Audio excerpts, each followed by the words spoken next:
भाई मनी सिंह जी का आज शहीदी दिन है ना। जो बंद बंद उनके शरीर के एक एक जोड़ को उनको काटा गया था और इस तरीके से उनको शहीद किया गया था। भाई मनी सिंह ने श्री दरबार साहब की जिम्मेदारी निभाई। वो बहुत बड़े ज्ञानी भी थे।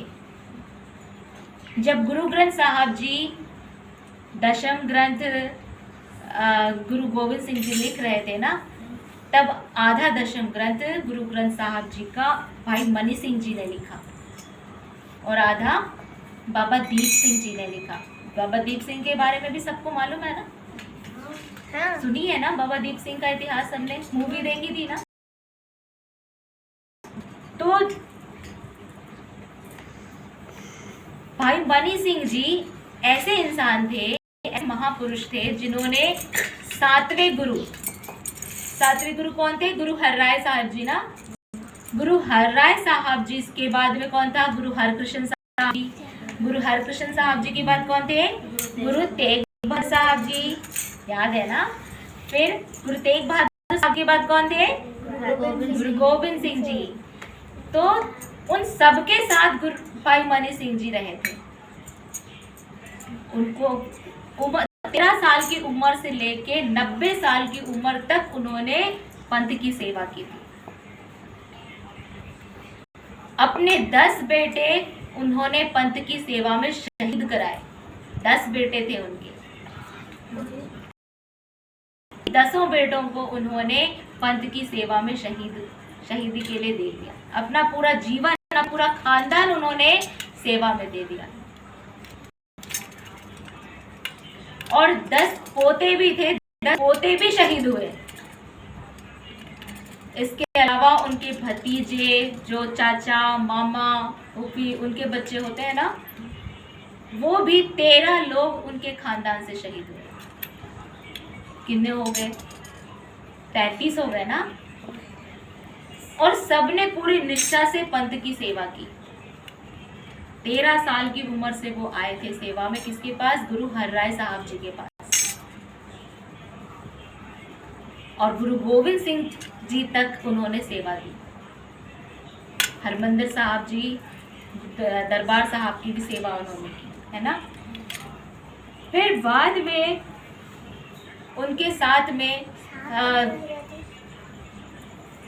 है ना, बाद में फिर क्या हुआ कि जकरिया खान नाम का एक मुगल सेनापति था। उसने क्या किया था, बहुत जुल्म करने के बाद में एक समय में वो थोड़ा सा सिखों के लिए नरम दिखाने लगा अपने आप को। अंदर तो उसके अंदर गुस्सा था, लेकिन वो अपने आप को नरम दिखाने लगा। ऐसे समय में उसने भाई मनी सिंह जी ने उनसे बोला कि हमें श्री दरबार साहब में जाने दिया जाए। उसकी उन्होंने परमिशन मांगी, अनुमति मांगी उनसे। तो उसने उनको अनुमति दे दिया, लेकिन उसने कहा कि तुमको 5000 रुपये इसका टैक्स देना पड़ेगा, है ना, जिसको उस समय बोलते थे जजिया कर। जब मुगल लोग किसी चीज़ का, तीर्थ स्थान जाने का टैक्स लेते थे ना, उसको वो जजिया कर बोलते थे। तो ये जजिया कर उनसे उन्होंने 5000 रुपये मांगे। भाई मनी सिंह जी तैयार हो गए, ठीक है बोला उन्होंने। और जब भाई मनी सिंह, जब बैसाखी का दिन था, सारा खालसा पंथ जो है वो वहाँ इकट्ठा आ चाहता था, तब भाई मनी सिंह को पता चला कि जकरिया खान ने ऐसा साजिश किया है।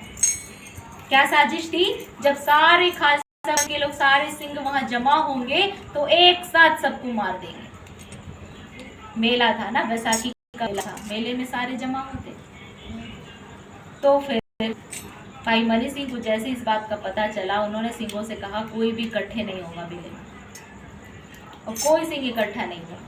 फिर जब जकरिया खान ने उनसे टैक्स मांगा तो भाई मनी सिंह जी ने कहा कि तुमने धोखा किया, षड्यंत्र किया हमारे साथ में, इसलिए हम तुमको टैक्स नहीं देंगे।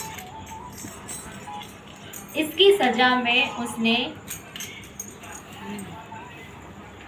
भाई मनी सिंह को, इसकी सजा में भाई मनी सिंह को क्या किया?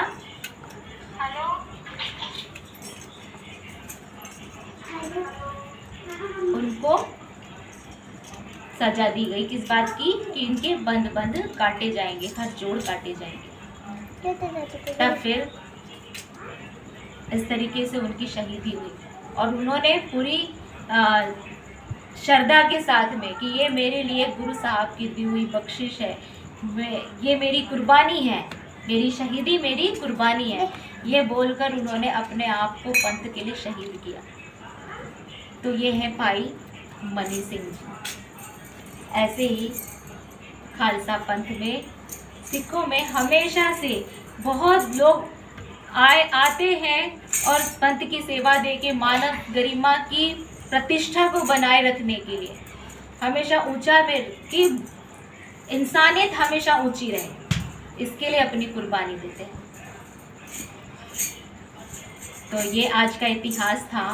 इस इतिहास से हमें समझना है कि इंसानियत सबसे ऊंची है किसी भी चीज़ से, चाहे वो कोई धर्म है, चाहे हमारी जात है, चाहे हमारा परिवार ही क्यों ना हो, इन सबसे ऊंची इंसानियत है।